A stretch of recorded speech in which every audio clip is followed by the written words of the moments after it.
شادی کے بعد بیوی جب گھر پہ آئے تو اس بیوی کے ساتھ ایک رات گزارنے کے بعد دوسرے دن ولیمہ کرنا. بہت سے لوگ یہ کہتے ہیں کہ بیوی کے ساتھ جب تک مجامعت یا ہم بستری نہ کر لی جائے ولیمہ نہیں. بیوی آ گئی, رات آپ اس کے ساتھ بیٹھ گئے, دو چار گفتگو ہو گئی, باتیں ہو گئیں, بس ہو گیا. اس کے بعد صبح ہو کر آپ ولیمہ کر سکتے ہیں, جائز ہے آپ کے لیے. اگر صحبت اور ہم بستری ہو جائے تو اور اچھی بات ہے, ٹھیک ہے, اس کے بعد دعا کریے. اور یاد رکھنا اسلام کے اندر صرف دو ہی کھانے کو جائز قرار دیا اور اس کا حکم ہے, ایک ولیمہ, ایک تو ولیمہ سنت ہے. دوسری بات سن لیجئے, لڑکی والے کے یہاں کھانے کا کوئی ثبوت نہیں ہے. جس کو چور اور ڈاکو بن کے جانا ہو وہ جائے.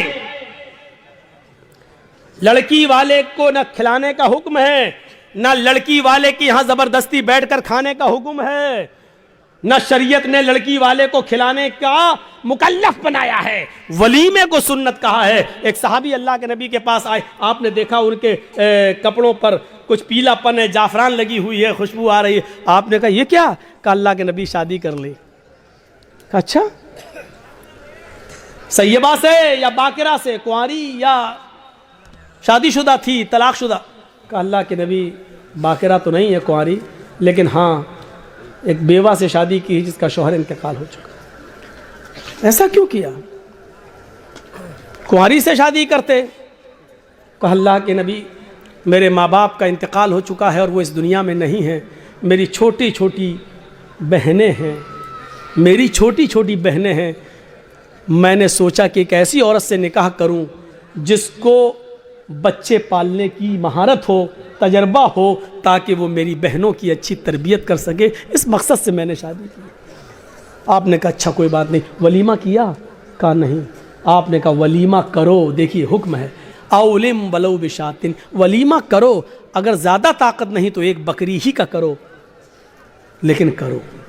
ولیمہ کرنے سے لوگوں کو پتہ چل جائے گا کہ اس کی شادی ہوئی ہے, یہ لوگ ناجائز طریقے سے نہیں رہ رہے ہیں, جائز طریقے سے رہ رہے ہیں. ولیمے کا حکم ہے, ولیمہ کرنا چاہیے. ایک یہ کھانا, اس کا حکم موجود ہے. اور دوسرا عقیقہ. عقیقے کی دو شکلیں ہوتی ہیں.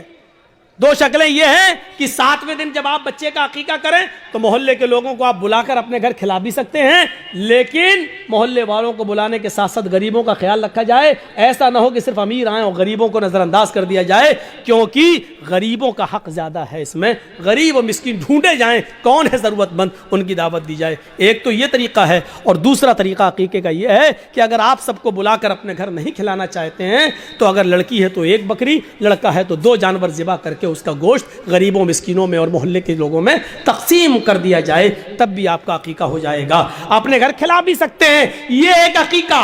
عقیقے کے علاوہ, ولیمے کے علاوہ اور کوئی کھانے کا حکم اور ثبوت نہیں ہے حدیث کے اندر. یہاں تک کہ کوئی حاجی حج کر کے آتا ہے اور وہ خوشی میں اپنے گاؤں والوں کو کھلاتا ہے, اس کا مطلب یہ ہے کہ وہ اپنے حج کی ریا اور نمود کر رہا ہے, دکھاوا کر رہا ہے, لوگوں کو یہ بتا رہا ہے کہ دیکھو میں حج کر کے آیا ہوں, اس خوشی میں لوگوں کو کھانا کھلا رہا ہوں. حاجی کو حج کا کھانا بھی نہیں کھلانا چاہیے.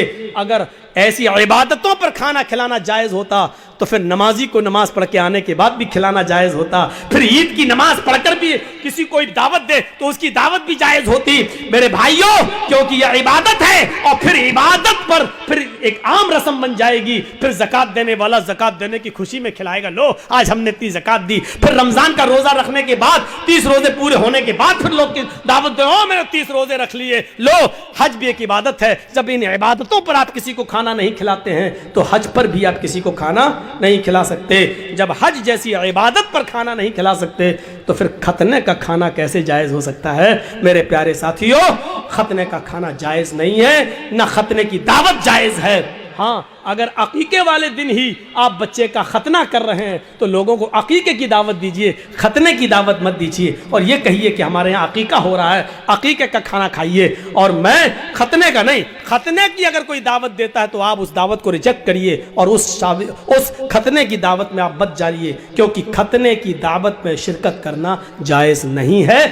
جو شخص اپنی بنیاد کو چھوڑ دے گا, بنیاد سے رشتہ ختم کر لے گا، وہ شخص کبھی ترقی نہیں کر سکتا ہے، کبھی بلندی پر نہیں پہنچ سکتا ہے۔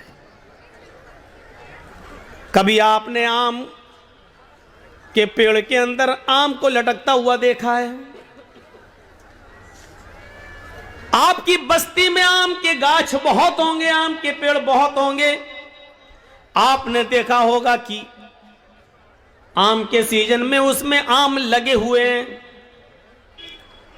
کبھی آپ نے یہ بھی دیکھا ہوگا کہ اگر ہوا چلی اور ہوا تھوڑی سی سخت چل گئی، تیز چل گئی، آم کے گچھے آپس میں ٹکراتے ہیں، ایک آم تیز ہوا کی وجہ سے ٹوٹتا ہے، اور وہ آم جب ٹوٹ کر گرتا ہے تو وہ زمین کی اوپر آ جاتا ہے۔ آپ نے کبھی غور کیا کہ جب آم ٹوٹتا ہے تو وہ کہاں گرتا ہے؟ اگر میں سوال کروں تو آپ اس کا جواب یہ دیں گے کہ آم جب پیڑ سے ٹوٹتا ہے تو وہ زمین کی اوپر گرتا ہے۔ میں آپ سے پوچھنا چاہتا ہوں، آم جب ٹوٹتا ہے تو زمین کی اوپر کیوں گرتا ہے؟ وہ آسمان کی طرف کیوں نہیں جاتا ہے؟ یا آسمان اس کو اپنی اوپر کیوں نہیں کھینچتا ہے؟ ہوا اس کو لے کر بھی توڑ سکتی تھی، لیکن ہوا نے اس کو زمین پر ہی کیوں پٹکا ہے؟ ہوا اس کو لے کر آسمان کی طرف کیوں نہیں گئی؟ آم کا یہ پھل ہمیں چیخ چیخ کر یہ میسج دے رہا ہے، یہ پیغام دے رہا ہے، آئے دنیا والو، جب تک ہم اپنی بنیاد سے جڑے تھے، دن پہ دن میٹھے ہو رہے تھے، دن پہ دن بڑے ہو رہے تھے، دن پہ دن ترقی کر رہے تھے، دن پہ دن ہمارے اندر اس پر مٹھاس آتی جا رہی تھی، ہم دن پر دن پروان چڑھتے جا رہے تھے، لیکن جب ہم نے اپنی بنیاد سے رشتہ ختم کیا، جب ہم نے اپنی بنیاد سے رشتہ توڑا، تو ہمارا مقدر زمین کی ذلت بن گئی، ہمارا مقدر آسمان کی بلندی نہیں بنی، کیونکہ ہم نے اپنی بنیاد سے اپنا رشتہ توڑ لیا ہے، ہم نے اپنی بنیاد سے اپنا رشتہ ختم کر لیا ہے۔ جو چیز اپنی بنیاد سے اپنا ریلیشن، اپنا کانٹیکٹ، اپنا کنیکشن، اپنا تعلق ختم کرتی ہے، وہ ذلیل ہوتی ہے، بلندی پر نہیں جاتی ہے۔ آم جب تک اپنی بنیاد سے چپکا تھا، چھوٹا سا تھا، دھیرے دھیرے بڑا ہوتا جا رہا ہے، کھٹا تھا، دھیرے دھیرے اس میں مٹھاس آتی جا رہی ہے، ہرا تھا، دھیرے دھیرے یلو کلر میں بدلتا جا رہا تھا۔ کیوں؟ کیونکہ وہ اپنی بنیاد سے جڑا ہوا تھا، لیکن جب اس نے اپنی بنیاد سے اپنا کنیکشن ختم کیا، اپنا رشتہ توڑا، تو پھر وہ زمین کی اوپر آیا، پھر وہ زمین کی اوپر گرا، اور زمین پر گھومنے والے چھوٹے چھوٹے بچے اس پر جھپٹ پڑے اور اس کو چیر دیا، آم کو پھاڑ دیا، آم کو، اور اس کو کھا گئے، لقمہ بنا لیا۔ جو چیز اپنی بنیاد سے رشتہ توڑتی ہے وہ ایسی ہی نوچی جاتی ہے اور ایسی ہی کھائی جاتی ہے، لوگوں کا لقمہ بن جاتی ہے۔ مسلمانوں، نوجوانوں، تمہاری بنیاد ایمان، جب تک ایمان سے اپنا رشتہ مضبوط رکھو گے، ترقی کرو گے، بلندی پر جاؤ گے، اور جب ایمان سے اپنا رشتہ ختم کرو گے تو دنیا تمہیں اپنا لقمہ بنا لے گی، دنیا تمہیں اپنے اندر سمو لے گی، اور تم دنیا کی انگلیوں کے اشاروں پہ چلو گے، تمہیں ڈانس کرایا جائے گا، تمہیں نچایا جائے گا، تمہیں پھرایا جائے گا، تمہیں اپنے انگلیوں کے اشاروں پر چلایا جائے گا۔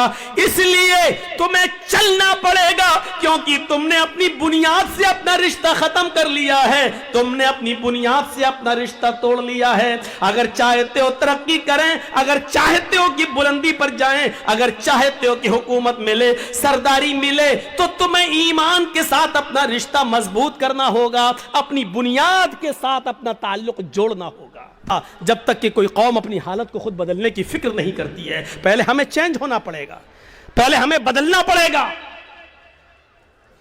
پہلے زمانے کی عورتیں اگر اپنے بچوں کو بد دعا بھی دیتی تھی تو اس میں بھی دعا نکلتی تھی۔ بچہ شرارت کر رہا ہے، کبھی یہ کبھی وہ اٹھایا پھینک دیا، کبھی ماں پریشان، ہائے ہائے ہائے، ماں پریشان، اور ماں نے غصے میں اپنے انداز میں بد دعا دی، لیکن آپ اس کو بد دعا نہیں کہہ سکتے ہو۔ جب دیکھا کہ بچہ بہت شرارت کر رہا ہے تو بد دعا دیتے ہوئے کہا، اللہ تجھے کعبے کا امام بنا دے۔